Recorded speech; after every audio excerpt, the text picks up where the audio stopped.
¿Te has fijado que desde que los aceites vegetales y desde que las harinas refinadas entraron en nuestra alimentación, casi que podemos observar cómo la curva y la gran explosión de las enfermedades crónicas iniciaron? Y todavía hay mucha gente, y veo médicos, nutricionistas, es que no tenemos data, es que no es claro, es que no podemos establecer causalidad. Y yo quiero contarte que causalidad nunca va a haber. Es decir, A produjo B. Como cuando uno hace una intervención con un medicamento, que uno dice, le di este medicamento, se le bajó el colesterol. A produjo B. Eso en alimentación no existe. Pero el hecho que no exista y la gente dice, es que pudimos establecer una correlación. No, las correlaciones no quieren decir nada y eso no puede generar ningún tipo de causalidad. Entonces por eso es mentira. Pero derivado de nuestra alimentación, hay cosas que no son buenas y que así no exista absolutamente la causalidad puntual. El exceso de azúcares, el exceso de harinas refinadas y el exceso de aceites vegetales que no son las grasas a las que hemos estado expuestos, pero más allá de que no sean las grasas, es el proceso de refinamiento lo que terminan dejando en nuestra salud. Esto y todo el ultraprocesamiento es lo que llaman la dieta estándar americana.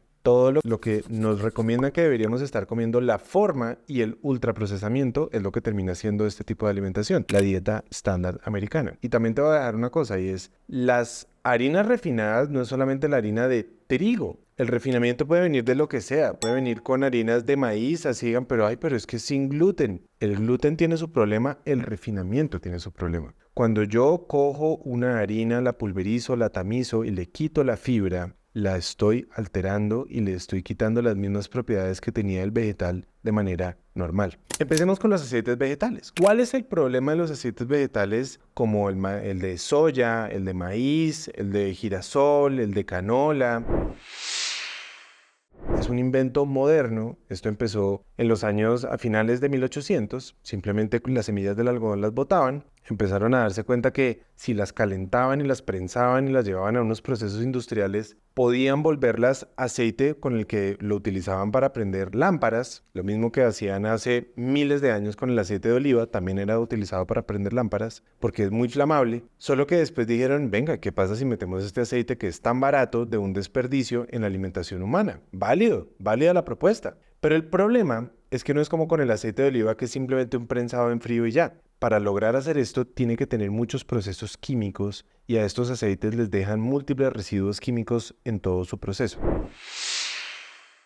Entonces, ¿qué termina pasando? Estos aceites son básicamente omega 6. El cuerpo necesita un equilibrio, un balance entre la cantidad de omega 6 contra la cantidad de omega 3. Entonces, primero, como vivimos comiendo cosas fritas, entonces terminamos comiendo grandes cantidades de estos aceites. Pero además de comer tantas cosas fritas, el equilibrio entre la cantidad de omega 3 contra la cantidad de omega 6 termina haciendo que una relación que debía ser por cada una parte de omega 3 hay una parte de omega 6. Hoy termina siendo que por cada parte de omega 3 terminamos con de 15 a 25 partes de omega 6. Y uno dice, ¿y cuál es el problema de eso? Cuando la relación supera 1 a 4, y hay mucha literatura que lo muestra, empieza a haber inflamación en el cuerpo. Entonces, ahí el problema no es el aceite per se, es la pérdida de la relación. Pero si esa es la única fuente que yo estoy consumiendo de ácidos grasos durante todo el día, porque nos satanizaron las grasas que llevamos consumiendo toda la vida, nos dijeron que el huevo era malo, que las grasas animales eran malas, que las grasas saturadas eran lo peor, que todo esto era lo peor. ¿Para qué? Fue parte de una propaganda que hicieron para estas empresas meterse dentro de la alimentación de las personas. Ok, yo pierdo el equilibrio y hay literatura, mucha literatura, que muestra que la pérdida del equilibrio, cuando la relación omega 3, omega 6 se pierde, inician procesos de inflamación que están relacionados con asma, con abortos, con cáncer, con deformaciones fetales. Por eso es que alguien dice, pero si yo consumo un poquito de vez en cuando e incremento mi consumo de omega 3, ¿será que puedo tener beneficio? Sí, pero sigamos hablando del tema, para que tú saques la conclusión de qué es lo que pasa. ¿Qué se necesita para que de una semilla de girasol, de una semilla de canola, termine esto con un aceite? Necesitan hacerle limpieza y preparación. Por supuesto, tienen que quitar el polvo, las piedras, otras semillas que puedan haber. Perfecto. Después hay que quitarle la cascarilla para poder facilitar la extracción del aceite. Hasta ahí uno dice, todo bien, hasta ahí vamos bien. Después se le hace prensado. Usualmente este prensado que le hacen a estas semillas tiene que ser un prensado en calor. Que hasta ahí me dice, bueno, le hacen este proceso de extrusión, las van mezclando, las van macerando, las calienta para sacar el primer aceite crudo. Ese aceite crudo no se lo come ni mandrake, como decía mi abuela. Y tiene además otra cosa, y es que se pone fácilmente rancio. Entonces, claro, para prender lámparas a finales del siglo XIX estaba perfecto. Pero como esto lo tenían que volver un comestible, ¿qué tienen que hacer? Ahí es donde ya le tienen que empezar a meter procesos químicos industriales donde lo vuelven un ultraprocesado, algo que no se puede hacer sino en una planta de producción. Y ahí es donde empiezan las cosas que yo no puedo medir directamente, sino son mediciones que van afectando la vida y van afectando al cuerpo humano poco a poco. Tengo este aceite crudo. ¿Qué voy a hacer para que no tenga ese color turbio? ¿Qué voy a hacer para que no se pudra? ¿Y qué voy a hacer para que no huela así de feo y que no sepa así de feo? Utilizar químicos. Entonces empiezo a ponerle extracción con solventes para mejorar el rendimiento, para quitarle residuos del prensado. Ahí voy a empezar a utilizar lo que más se utiliza como solvente, es una cosa que se llama los hexanos. Busca la relación que hay entre los hexanos y enfermedades inflamatorias, preocupaciones incluso que empieza a ver con el cáncer. Eso que queda, después empieza a procesos similares como lo que se hace con una destilación, que es un proceso de refinamiento. En fin, o sea, ¿qué es lo que te quiero decir? Las grasas, cuando entre más puras están, tratan de formar su forma de jabón. Por eso los jabones, esa es la forma normal, con agua, entrar en un proceso que se llama saponificación. Lo que tú tienes en tu cocina no hace nada de eso. Entonces uno dice, oiga, pues sí, ¿no? La exposición a todos estos solventes, esto no le trae nada bueno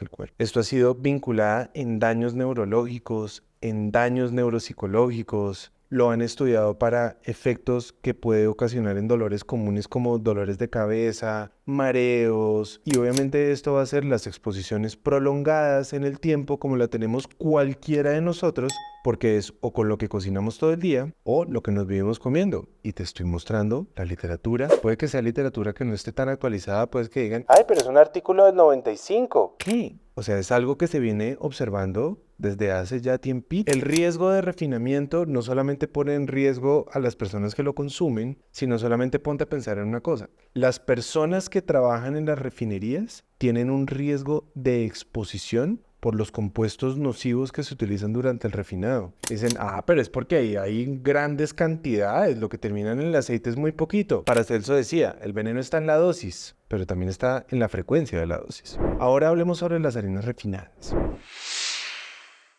El proceso de refinamiento de las harinas es un proceso de tamizaje, donde lo que hacen es irle eliminando nutrientes y fibra para que, claro, va dejando un subproducto que es un polvo libre, que lo que usualmente tiene son puros almidones, puros carbohidratos simples, son cadenitas de glucosa que están así como agarraditas de la mano. Y justamente pues eso de cara a la panadería industrial es una maravilla. Eso lo vuelve mucho más fácil para poder hornear, para poder hacer muchos procesos. Listo. Desde el punto de vista industrial, perfecto. ¿Qué pasa? Cuando yo a la harina le hago un proceso de ultra refinamiento, y es que hago molido, tamizado, hasta dejarlo en un polvito supremamente fino, desde el punto de vista de la aplicación industrial para la panadería es mucho más eficiente. Se puede expandir mucho más, el pan es mucho más estable, no se va a caer. Cuando yo le voy a poner cualquier otra cosa, el huevo, el azúcar, todo eso le va a ayudar en muchos procesos. Pero quitarle los nutrientes y quitarle la fibra, el efecto que eso va a tener en el cuerpo sobre los picos de glucosa en sangre y el pico de insulina posterior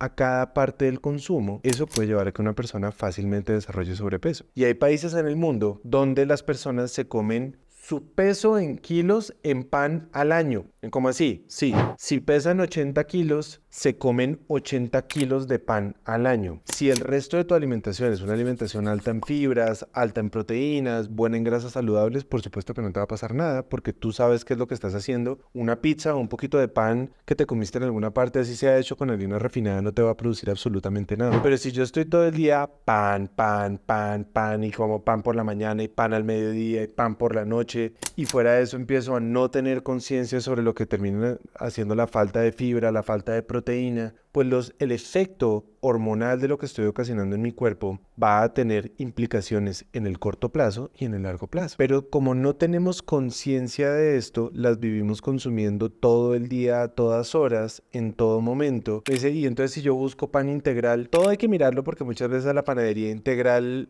termina siendo muy refinado. Le terminan poniendo mucho azúcar, le terminan poniendo a veces azúcar morena, entonces a veces cuando lo vemos tan oscurito no es que el pan sea verdaderamente tan oscurito, sino que está lleno de azúcar morena. Entonces, ¿yo qué es lo que pienso con esto? Yo lo que pienso es, lo primero que tú tienes que hacer es construir tu alimentación. Parar por un segundo y decir, yo no tengo ni idea de cómo alimentarme. Bueno, vas a construir tu alimentación. No lo has hecho nunca, vas a parar y lo vas a hacer. Y vas a construir tu alimentación. Eso te va a tomar, ponle 3 meses de tu vida de conocimiento. Perfecto. Ya construiste eso. Vas a sacar los aceites vegetales de la vida diaria. Trata de buscar, si te gusta la panadería, panes que sean hechos como pan de masa madre, o trata tú de empezar a investigar cómo hacer tu propia panadería con harinas que no sean refinadas. Y tratas de no estar incluyendo este tipo de harinas ni en tu vida diaria, ni para el diario vivir, ni para estar comprando panadería ni en la esquina, ni en todo, porque esto lo único que va a contribuir es con enfermedades inflamatorias. Tú lo puedes ver como que yo estoy siendo un absoluto exagerado y que mi abuelo comió pan toda la vida y no le pasó nada, pero te lo aseguro que la harina del pan que comía tu abuelo no es la misma que tú y yo estamos comiendo hoy en día. Y no está hecha con productos que además lo hicieron con una margarina industrial, margarina hidrogenada que viene de los aceites de los que te estaba contando. El pan que comía tu abuelo seguramente lo hacían con mantequilla de vaca, de unas vaquitas que estaban por ahí, de un panadero que tenía una harina con un proceso muy distinto que todavía conservaba gran parte de sus nutrientes y conservaba gran parte de su fibra. Pero lo mejor en la vida es aprender a tomar las decisiones estando informado. Y eso es justamente lo que queremos en este canal. Por eso antes de irte quiero invitarte, si no lo has hecho, a que te suscribas al canal y que le des like y que le des aquí a la campanita también que sale ahí, para que siempre cuando hacemos esta clase de contenido lo puedas ver y siempre te llegue una notificación. Recuerda también compartir esto con otras personas que de pronto a veces tienen un poco la duda si satanizarlo o no, si no incluirlo nunca, de si esto es una cosa pues que de verdad tenemos que hacer. Y si quieres también darle like al video, eso nos ayuda a que más personas puedan seguir encontrando este contenido. Quiero enviarte un abrazo muy grande, gracias y hasta la próxima.